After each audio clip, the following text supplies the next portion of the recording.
One evening, I was trying to start a campfire so everyone could sit around it and roast marshmallows. I gathered the wood, placed a fire ring, and lit the material underneath it. The flame appeared, but it quickly disappeared. I tried again, but this time the fire produced more smoke than heat. While everyone waited, I continued moving the wood and relighting it. What should have been a relaxing part of the evening became frustrating because the fire would not stay lit. Many of you have experienced the same frustration while trying to build a campfire. A poorly constructed campfire can create several problems. It may produce excessive smoke, burn unevenly, repeatedly go out, or become difficult to control. Fire requires oxygen to continue burning. When pieces of wood collapse or become packed too closely together, oxygen cannot easily reach the flame. Without enough oxygen, the fire may smolder and produce smoke instead of maintaining a steady flame. This often causes people to repeatedly move the wood, add more material, or attempt to relight the fire. According to a 2025 press release from the United States Forest Service, unattended and improperly extinguished campfires are among the human activities that can start wildfires. A struggling or poorly controlled campfire can release sparks and hot embers outside of the fire ring. If those embers reach nearby leaves, grass, or trees, the fire can quickly become dangerous. A poorly constructed campfire can leave people surrounded by smoke, struggling to maintain a flame, and facing a possible safety hazard. So what is the answer to building a campfire that receives enough oxygen and is easier to maintain? You should use a log cabin fire structure. According to REI's article, How to Build a Campfire, begin by placing two larger pieces of firewood parallel to one another with a space between them. Turn 90 degrees and place two slightly smaller pieces across the first two pieces to create a square.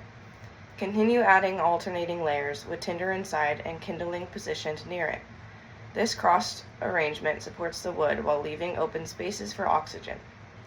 The tinder catches the initial flame, the kindling helps the flame grow, and the larger pieces of firewood keep the fire burning. The National Park Service recommends building fires only in designated areas, keeping them small and manageable, supervising them at all times, and having water and a shovel nearby. Build a log cabin structure inside an approved fire ring and keep it at a manageable size. Remain with the fire at all times and keep the necessary supplies nearby to control and completely extinguish it. I know what you may be thinking. Building a log cabin fire may sound more complicated and time-consuming than simply placing the wood into a pile. However, the structure only requires a simple repeating pattern. Place two pieces of wood in one direction and then place two more pieces along in the opposite direction. Repeat this pattern for a few layers, spending a few extra minutes arranging the wood to save you from repeatedly moving it, rebuilding it, or relighting a fire that will not remain. Picture this. You arrive at your campsite, confirm that campfires are permitted, and gather dry tinder, kindling, and firewood.